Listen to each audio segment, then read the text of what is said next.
एक राजा के राज दरबार में एक आदमी आया और बोला, मैं पारखी हूं, मुझे आप नौकरी पर रख लीजिए।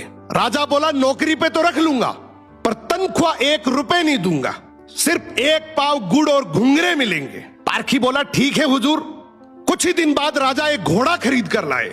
उन्होंने पारखी से पूछा, बताओ इस घोड़े के बारे में क्या कहते हो। पारखी बोला, हुजूर ये घोड़ा है ही नहीं, ये तो गाय है। राजा चौंक गए। उन्होंने घोड़े बेचने वाले को बुलाया।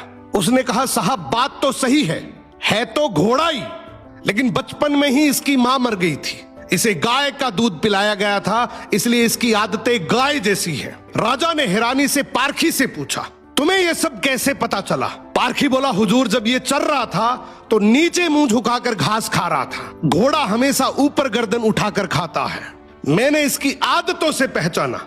राजा खुश होकर बोले, आज से तुम्हें आधा किलो गुड़ और आधा किलो घुंघरे मिलेंगे। कुछ दिन बाद राजा ने फिर पूछा, मेरी रानी कैसी है, बहुत प्रिय है मुझे। पारखी बोला, हुजूर आपकी रानी खानदानी नहीं है। राजा को विश्वास नहीं हुआ।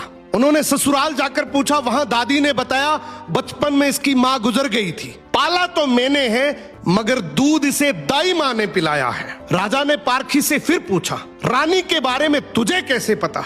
पारखी बोला, हुजूर इसके स्वभाव से खानदानी रानी में शालीनता होती है, मगर ये नौकरों पे चिल्लाती है, गाली देती है, इसकी आदतों से पहचान गया कि ये खानदानी नहीं है। अब राजा बोले, चलो मेरे बारे में बताओ। पारखी बोला, जान की माफी दे तो बताऊं। राजा बोले, माफी है, सच सच बताओ। पारखी बोला, आप राजवंश के नहीं हैं, आप मुझे भड़बूजे लगते हैं, गुड़ और भंगूरे सेकने वाले। राजा घबरा गए। जाकर अपनी मां से पूछा, मां सच बताओ वरना मैं मर जाऊंगा। मां रोते हुए बोली, बेटा बात तो सच है, जिस दिन तू पैदा हुआ था उसी दिन महल के पास एक भड़बूजे का भी बेटा पैदा हुआ था, तू मर गया था और मैंने राजवंश बचाने के लिए उसके बेटे को लिया, वो तू है। राजा ये सुनकर दुखी भी हुए और खुश भी हुए।